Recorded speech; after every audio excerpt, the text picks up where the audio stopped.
Hey everyone, सत श्री अकाल ਸਾਰਿਆਂ ਨੂੰ।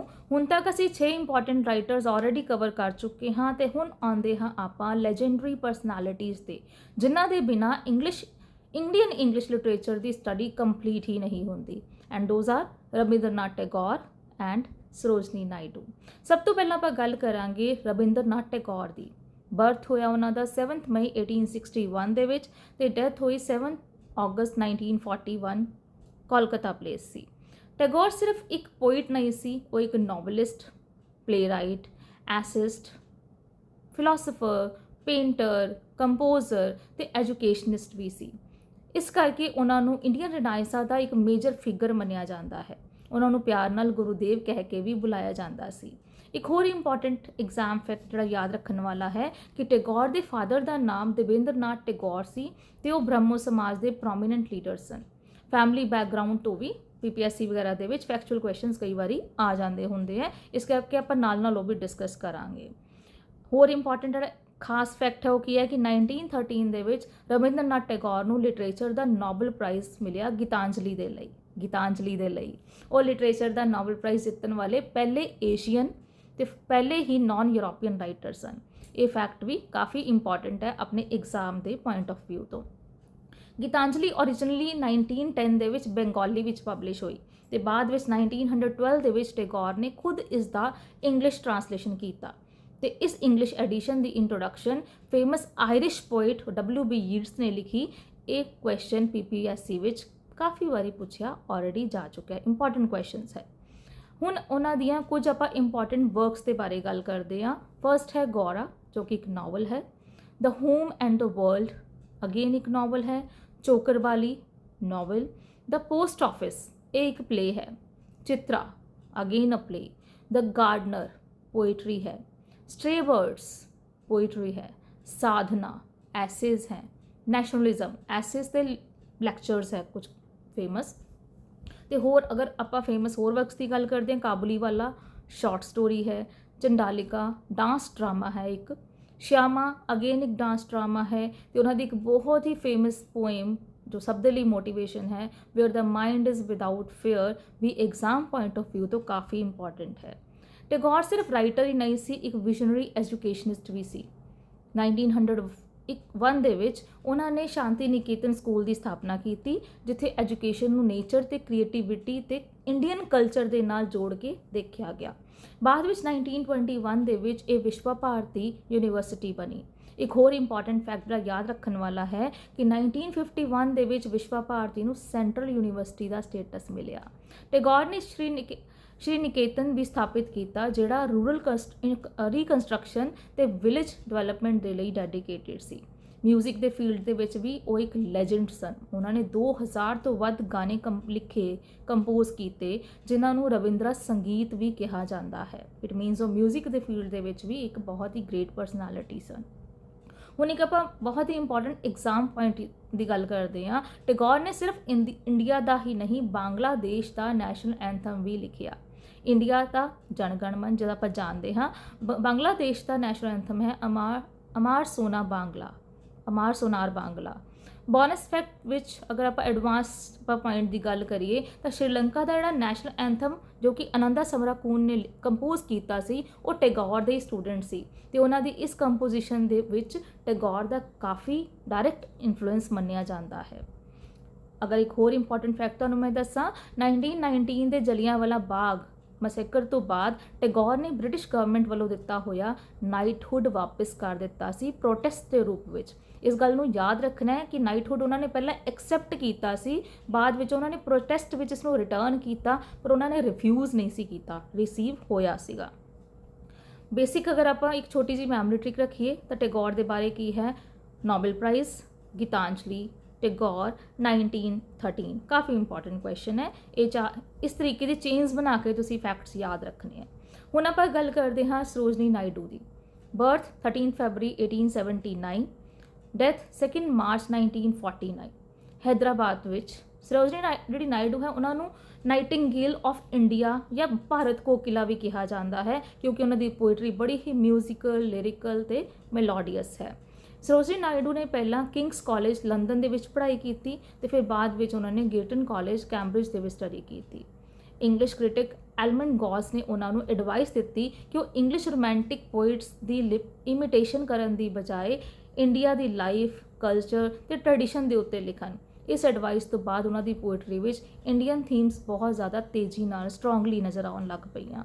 ਇੱਕ ਹੋਰ ਅਗਰ ਤੁਹਾਨੂੰ ਇੰਪੋਰਟੈਂਟ ਫੈਕਟ ਮੈਂ ਦੱਸਾਂ, ਉਹਨਾਂ ਦੇ ਫਾਦਰ ਡੇ ਇਗੋਰਨਾਥ ਚਟੋਪਾਧਿਆਏ ਜੋ ਕਿ ਇੱਕ ਸਾਇੰਟਿਸਟ ਸੀ, ਐਜੂਕੇਸ਼ਨਿਸਟ ਸੀ ਤੇ ਫਾਊਂਡਰ ਸੀਗੇ ਨਿਜ਼ਾਮ ਕਾਲਜ ਦੇ। ਉਹਨਾਂ ਜਿਹੜੀ ਮਦਰ ਸੀ ਉਹ ਵਰੰਦਾ ਸੁੰਦਰੀ ਦੇਵੀ ਇੱਕ ਬੰਗਾਲੀ ਪੋਇਟ ਸੀ।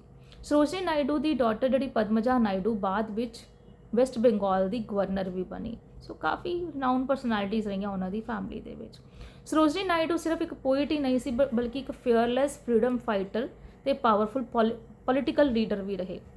ਉਹ ਮਹਾਤਮਾ ਗਾਂਧੀ ਦੇ ਕਾਫੀ ਕਰੀਬ ਸਨ ਤੇ ਸਾਲਟ ਸੱਤਿਆਗ੍ਰਹਿ, ਸਿਵਲ ਡਿਸਓਬੀਡੀਐਂਸ ਮੂਵਮੈਂਟ ਤੇ ਕੁਇਟ ਇੰਡੀਆ ਮੂਵਮੈਂਟ ਦੇ ਵਿੱਚ ਉਹਨਾਂ ਨੇ ਐਕਟਿਵਲੀ ਪਾਰਟਿਸਿਪੇਟ ਕੀਤਾ। ਬ੍ਰਿਟਿਸ਼ ਗਵਰਨਮੈਂਟ ਨੇ ਉਹਨਾਂ ਨੂੰ ਕਈ ਵਾਰੀ ਜੇਲ੍ਹ ਵੀ ਭੇਜਿਆ। ਹੁਣ ਉਹਨਾਂ ਦੀਆਂ ਬਹੁਤ ਹੀ ਇੰਪੋਰਟੈਂਟ ਜਿਹੜੀਆਂ ਪੋਇਟਰੀ ਕਲੈਕਸ਼ਨਸ ਹੈਗੀਆਂ ਆਪਾਂ ਉਹਦੇ ਬਾਰੇ ਗੱਲ ਕਰਦੇ ਹਾਂ, ਜਿਨ੍ਹਾਂ 'ਚੋਂ ਫਸਟ ਵਨ ਹੈਗੀ ਹੈ ਦਾ ਗੋਲਡਨ ਥ੍ਰੈਸ਼ਹੋਲਡ, ਜੋ ਕਿ ਲਿਖੀ ਗਈ 1905 ਦੇ ਵਿੱਚ। ਫਸਟ ਪੋਇਟਰੀ ਕਲੈਕਸ਼ਨ ਸੀ ਉਹਨਾਂ ਦੀ।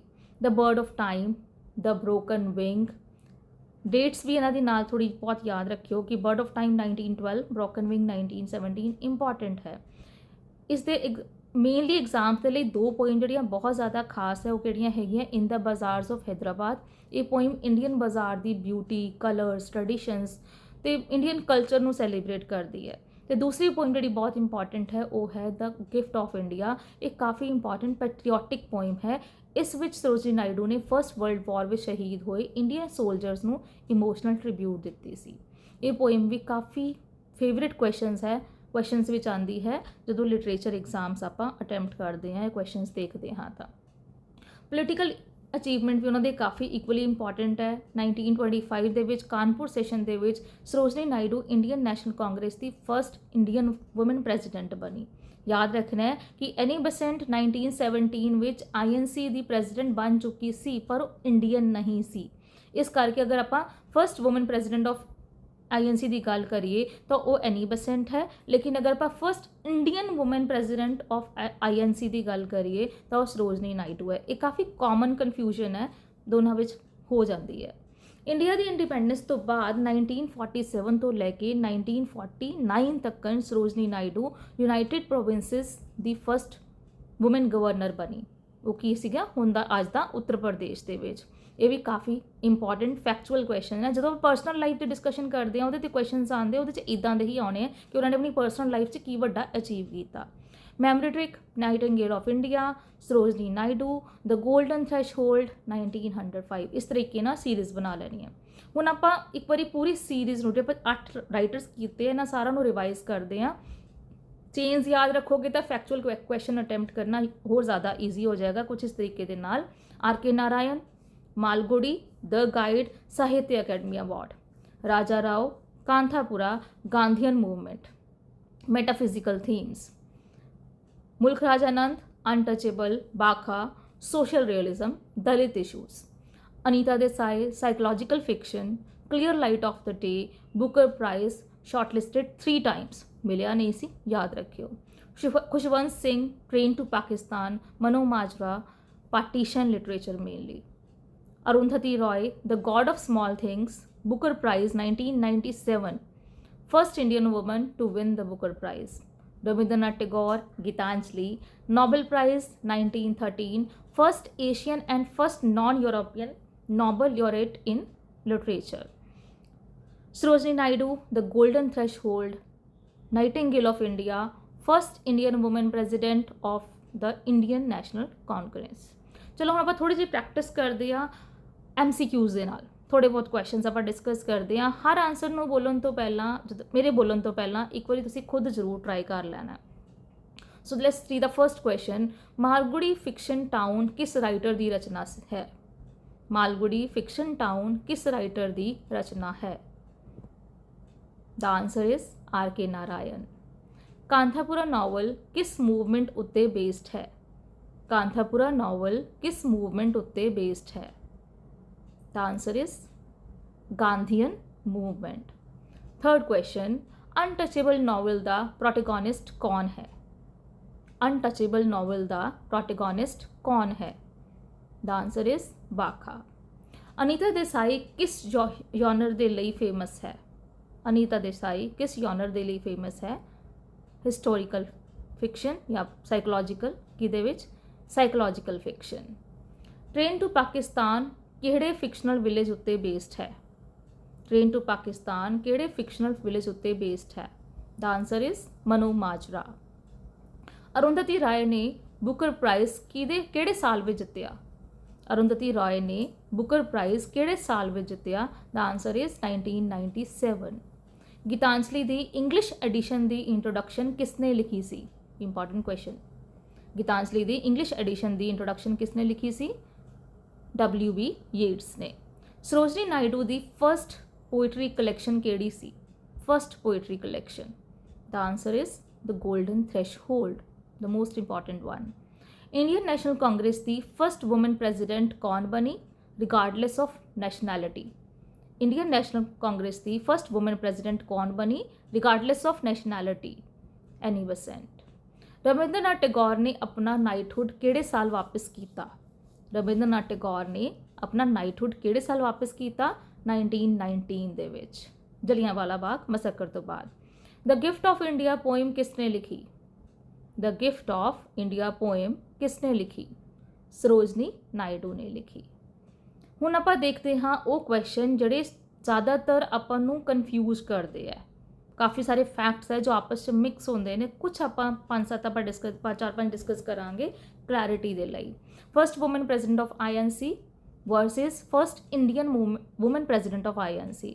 ਐਨੀ ਬਸੈਂਟ ਫਸਟ ਵੂਮਨ ਪ੍ਰੈਜ਼ੀਡੈਂਟ ਹੈ, 1917 ਵਿੱਚ ਬਣੀ। Sarojini Naidu first Indian woman president ਹੈ, 1925 ਦੇ ਵਿੱਚ ਬਣੀ।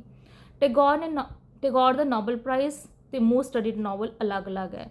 ਨੋਬਲ ਪ੍ਰਾਈਜ਼ ਮਿਲਿਆ ਗੀਤਾਂਜਲੀ ਦੇ ਲਈ, ਤੇ ਅਕੈਡਮਿਕ ਸਟੱਡੀ ਲਈ ਸਭ ਤੋਂ ਜ਼ਿਆਦਾ ਫੇਮਸ ਨਾਵਲ ਕਿਹੜਾ ਹੈ? The home and the world, ਸਭ ਤੋਂ ਜ਼ਿਆਦਾ ਪੜ੍ਹਿਆ ਗਿਆ ਨਾਵਲ ਹੈ ਇਹ।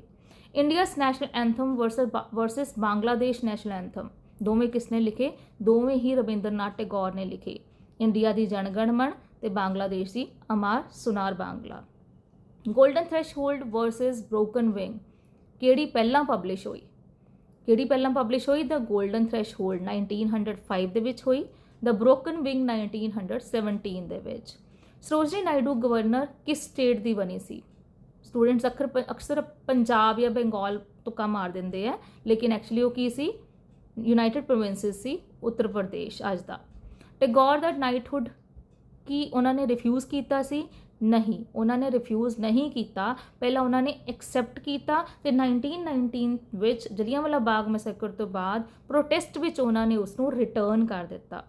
First woman governor after independence, ਇਹ ਵੀ ਕਾਫੀ ਫੇਵਰੇਟ ਕੁਐਸਚਨ ਹੈ। ਸਰੋਜਨੀ ਨਾਇਡੂ ਬਣੀ ਇੰਡੀਪੈਂਡੈਂਟ ਇੰਡੀਆ ਦੀ ਫਸਟ ਵੂਮਨ ਗਵਰਨਰ। ਕਿਸ ਸਟੇਟ ਦੇ ਵਿੱਚ? ਯੂਨਾਈਟਿਡ ਸਟੇਟਸ ਦੇ ਵਿੱਚ। ਆਪਾਂ ਆਈ ਥਿੰਕ ਹੁਣੀ ਡਿਸਕਸ ਕਰ ਲਿਆ, ਸੌਰੀ ਮੇਰੇ ਤੋਂ ਰਿਪੀਟ ਹੋ ਗਿਆ। ਫਾਈਨਲ ਆਪਾਂ ਐਗਜ਼ਾਮ ਟਿਪ ਦੀ ਆਪਾਂ ਗੱਲ ਕਰੀਏ ਤਾਂ ਇੰਗਲਿਸ਼ ਲਿਟਰੇਚਰ ਦੀ ਜਦੋਂ ਵੀ ਤਿਆਰੀ ਕਰਨੀ ਹੈ, ਫੈਕਚੁਅਲ ਕੁਐਸਚਨਸ 'ਤੇ ਜ਼ਿਆਦਾ ਟੌਪਿਕਸ ਆਉਂਦੇ ਹੈ।